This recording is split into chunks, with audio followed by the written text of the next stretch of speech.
Hey everyone, this is PR and Test Drive. Welcome to my brutally honest review of this 2025 BMW X3 30. As spec'd, this X3 cost about 68,000 Canadian dollars, which doesn't seem all that bad, right? Let's find out. Starting off, this is the brand new generation G45 X3, and as you can see from the exterior, it looks very distinctly different compared to the old model. New body lines, new headlights, new bumper design, new kidney grills, so on and so forth. This exact BMW X3 here is equipped with the base exterior package, but if you want something that looks a little bit more sporty, you can get the M Sport package, which gets you different bumper design and darkens the kidney grille. You can also get an illuminated kidney grille option that lights up the kidney grille, as mentioned, if you so desire. But I have an interesting one. People on the internet have been saying that this front end looks a little bit like a capybara. Do you think so? Let me know down in the comments below. The side profile and overall design language, as you can see, is a little bit more flat and a little bit more simplistic. The body lines here are also more subtle compared to the last generations. Notably, the door handles here are flat, flush to the body panel, which I must say I do prefer over the pop-out style handles. As standard, this X330 comes with 19-inch machine finished rims, but this unit here has winter tires and wheels on, which are 225/60 R18 in size. In terms of suspension, as with before, the X3 uses McPherson strut in the front and multi-link in the rear. Moving around back, no visible exhaust tips for the X330. BMW for this generation has also removed the I from all of their internal combustion vehicles because now I is only reserved for the EVs. The G45 generation X3 has also grown a little bit in size, about an inch longer, an inch wider, and also a little bit lower. In terms of trunk space, there's plenty of room here. You can fold down your seats 40-20-40 split. You can also store the privacy cover underneath the trunk floor, which is excellent. Another big change for the 2025 BMW X3 is that it now comes standard with 48-volt mild hybrid integration, meaning that this 2-liter turbocharged inline 4-cylinder B48 engine now produces 255 horsepower and 295 pound-feet of torque. Power is routed through an 8-speed ZF automatic transmission to all 4 wheels via the xDrive system. Okay, the interior. Honestly, I'm quite disappointed. Although the leather seats feels nice and they're very comfortable, there's just a little too much plastic in here and a little too few buttons around here in the cabin. Let me explain. Starting off with the door panel. The section here where your door handle is all unpainted plastic. The section here where your window buttons are is also unpainted plastic. The top section here, although is somewhat of a soft touch material, again feels very plasticky. And not to mention the bottom section here, completely plastic. The only two non-plastic area of this door panel is this armrest area that's leather, which is nice, and this cloth area, which is not plastic.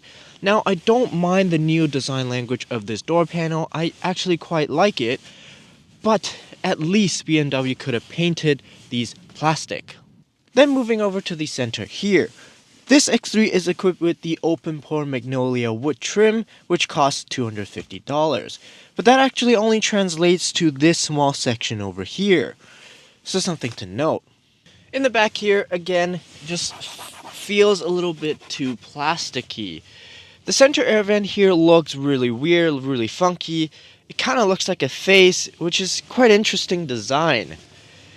BMW has also decided to skip out on the ambient light bar like you do get in the front in the back here, which I think just makes this X3 interior feel a little bit less cohesive. With that said, legroom, headroom, both great.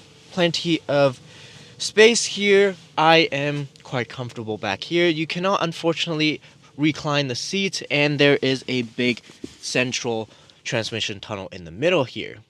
Jumping back into the front, let me address what I meant by lack of buttons. So in the previous model years, On the steering wheel, you get plenty of physical buttons with a lot of tactility. However, on this generation, they've removed some of those buttons. Notably, the buttons that control your adaptive cruise control follow distance. Now, in order to do that, you have to go through the infotainment screen. Down in the center here, you have your rotary dial to control your iDrive system.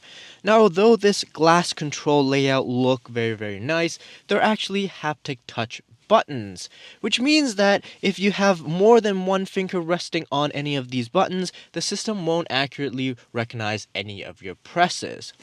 Now, climate control buttons are also, of course, removed now. They're all controlled through the screen.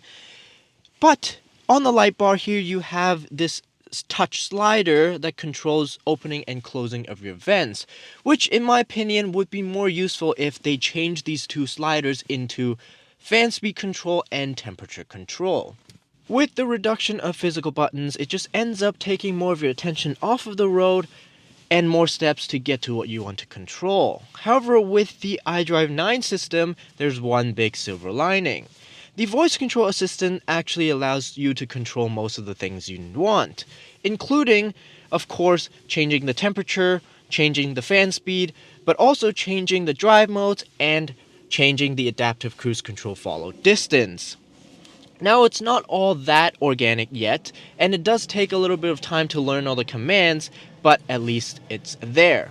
Alright, let's talk about some of the features of this interior. First of all, I like how the ambient light bar looks. I think it's great how it replaces those sometimes boring trim pieces. I also like the huge glass roof, and especially because it has a sun blind. Tesla. In terms of standard features, the X3 comes with heated steering wheel, heated seats, and memory seats. But in addition to that, because this vehicle has the optional premium package, it also includes things like lumbar support, head-up display, Harman Kardon sound system, as well as adaptive cruise control and lane control. At 68,000 Canadian dollars, this X3 is considered to be pretty lightly equipped. Additional features include things like upgraded headlights, M Sport package, bigger rims, Napa leather seats, rear heated seats, upgraded driver assistance package, so on and so forth, which can easily bring your total cost to close to $80,000. And if you want even more out of your X3, you can get the M50 version, which gives you a whole lot more power. So the big change for this model year is the inclusion of a mild hybrid system to the base engine. Now, you don't get a noticeable power bump, but what you do get is much better efficiency. In efficient drive mode, the engine will turn off as soon as you start coasting and turn right back on seamlessly when you accelerate. The end result is that on the highway you get about 7 liters per 100 kilometers easily, and in the city about 9 liters per 100 kilometers. Hey BMW, Sport.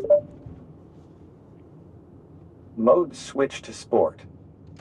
Alright, now switching over to Sport mode, you get quite a lot more engine sounds.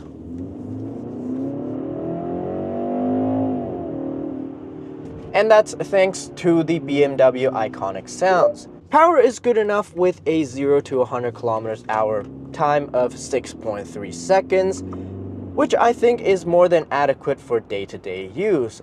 The transmission is also quite quick to shift even in manual mode, something you expect from an M model, but not necessarily something that has the base engine. Driving dynamics is pretty good, but the steering is on the lighter side. Suspension is relatively firm, however, it's well damped, so the ride still feels comfortable and compliant. If you want adaptive suspension, adaptive dampers, you'd have to go up to the M50 version. Overall, this is still a BMW, and I do think it lives up to the name.